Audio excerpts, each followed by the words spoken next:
Oshkosh Tower, Cessna 80991, ready for departure runway 9. 991, runway 27, southbound departure is approved. Correction, runway 9. Southbound departure is approved. Clear for takeoff. 7 takeoff, runway 9, southbound departure approved, 80991. Chelsea is airborne and climbing. So long, Oshkosh. Everybody's down there working hard, tearing it down. Yep.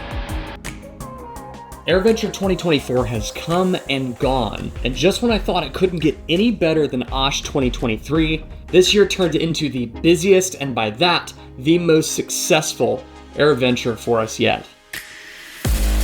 I'm Josh, a pilot and flight instructor with a passion for the sky, sharing it with those around me and using it to see the world from a new perspective. Flying can seem super complex, but I've made it my mission to showcase safe practices while enjoying the beauty this world has to offer.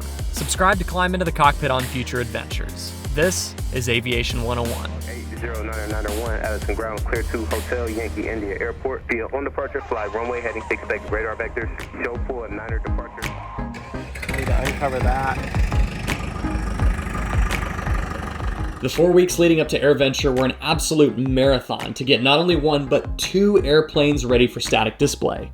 In that time, we solved some squawks on 80991, installed all new wheel-in LEDs with new wingtips, and on 3056 X-Ray, Chelsea's Cessna 150, we installed all new wheel-in LEDs as well as a Garmin GI275 engine monitor, which replaced all of the factory Cessna engine gauges. We filmed all of that very thoroughly, and now that her beautiful paint scheme was shown all week on display right in front of the Brown Arch at OSH, I can actually show some of the footage from that project. This is the carburetor, and I think that this is from Garmin. Everything else is nicely bundled going through the firewall. Now I get to move on to the fun side. Airventure always seems so fast-paced, and once we land and the week actually gets started, it's like we blink and it's time to pack up the airplane and leave. All the business deals, the sponsorships, and all the meetings we have throughout the year to make plans, it all comes together in Oshkosh. It's like the aviation new year. The clock resets and we can reorganize and reboot all of our ideas, projects, and content, which is exactly what's next on the agenda here in my home office. It's a good time to reflect on the last 12 months and appreciate everything that's happened.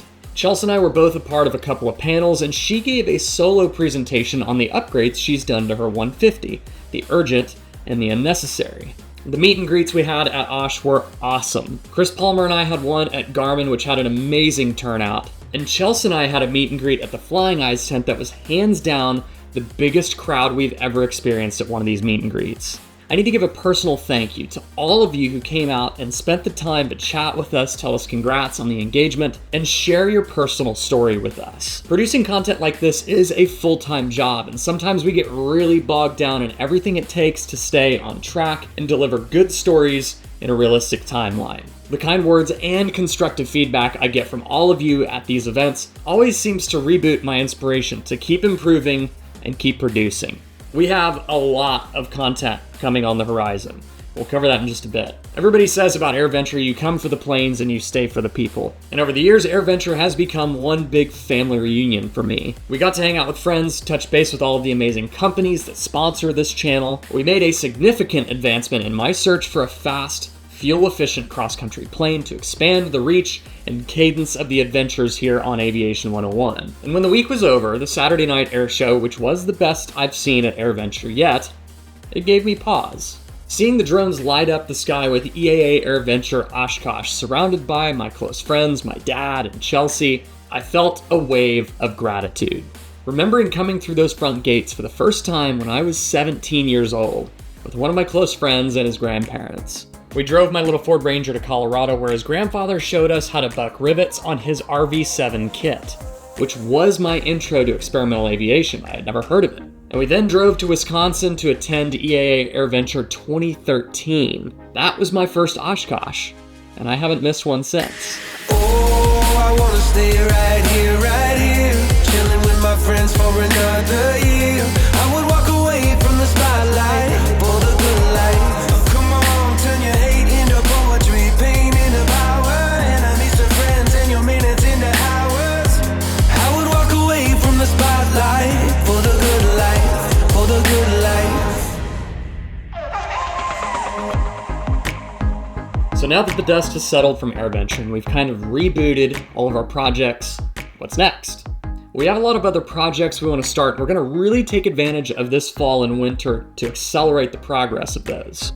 This is really the first post-OSH season we've had in a stable home base in years. So we're really excited to hit the ground running and pump out some good, consistent content. In the video I put out before Oshkosh about Chelsea and I, a lot of you asked in the comments about the fate of the old Ford. Well, good news and bad news. The good news is I still have it. The bad news is it died on the interstate in Texas back in March of 2023 when we were living in Galveston. It sat chalked in the yard for exactly a year because I didn't have time to troubleshoot it. But now that we're in Kentucky and we have this big shop next to the house over here, I towed the pickup truck up here with my Nissan Xterra. We cleaned all the abandoned junk out of the shop, and now we can tear into the issues. The factory ignition system failed due to some antiquated and corroded components from 1987, and I know there are many other things under the hood that are just on their last leg. So this fall, the motor and the transmission are coming out. We plan to film that process as well as an interior refurb, rewiring the whole vehicle, and taking care of some rust here and there for a separate channel.